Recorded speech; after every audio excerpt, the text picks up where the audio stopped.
serbisyong tunay maaasahan at pagkakaisa para sa makabagong kabataan.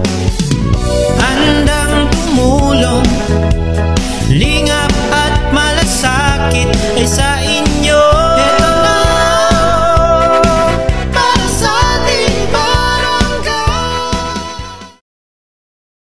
Sa isang mundo kung saan ang kahirapan, kawalan ng akses sa kalusugan at kawalan ng oportunidad sa kabuhayan ay patuloy na hamon, isang komunidad ay nagkakaisa upang magtulungan at magtaguyod ng pagbabago.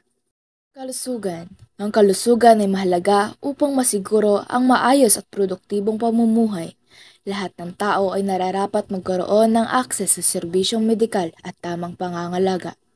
Ang pamahalaan ay dapat magbigay ng sapat na suporta upang matugunan ang mga pangangailangan sa kalusugan ng mga mamamayan.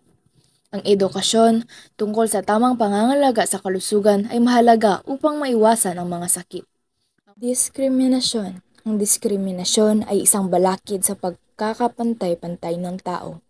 Ito ay nagdudulot ng hindi pantay na oportunidad at pagtrato sa iba't ibang sektor ng lipunan. Kailangan itong labanan upang magkaroon ng pantay na oportunidad para sa lahat, anuman ang lahi, kasarian o estado sa buhay.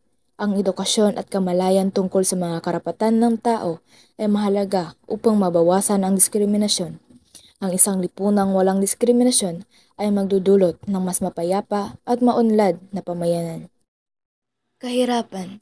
Ang kahirapan ay isang pangunahing isyu na naglilimita sa pagkakataon ng mga tao na maabot ang kanilang potensyal. Ito ay nagdudulot ng kakulangan sa pagkain, tirahan at edukasyon.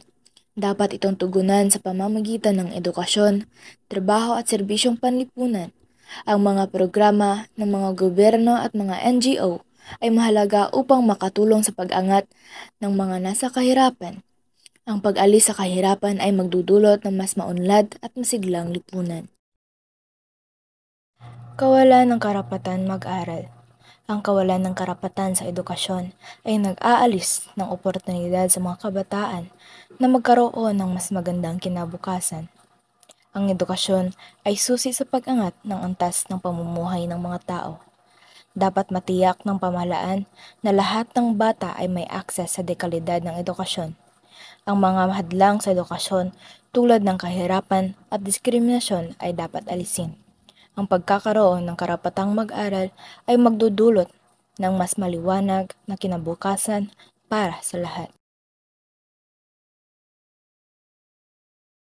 Isang kampanya na naglalayong labanan ang kahirapan, magbigay akses sa kalusugan, pantay-pantay na karapatan, at isulong ang pag-unlad ng bayan. Ngayon, sama-sama nating tuklasin ang kaila.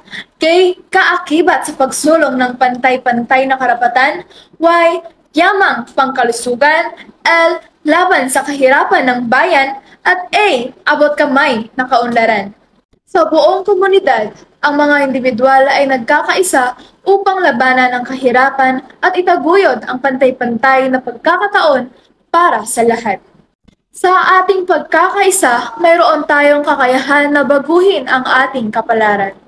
Sa pagtindig natin laban sa kawalan ng pantay na karapatan at pagsulong ng mga prinsipyong demokratiko, makakamit natin ang isang mas maaliwalas na kinabukasan para sa lahat. Sumama sa amin sa kaila, magsama-sama tayo sa pagtataguyod ng isang lipunang walang kahirapan, diskriminasyon at pantay na kalakaran. Kaila ang kailangan. Ako si Kayla May Susasko para pagkakapitan, numerong 1 sa balota.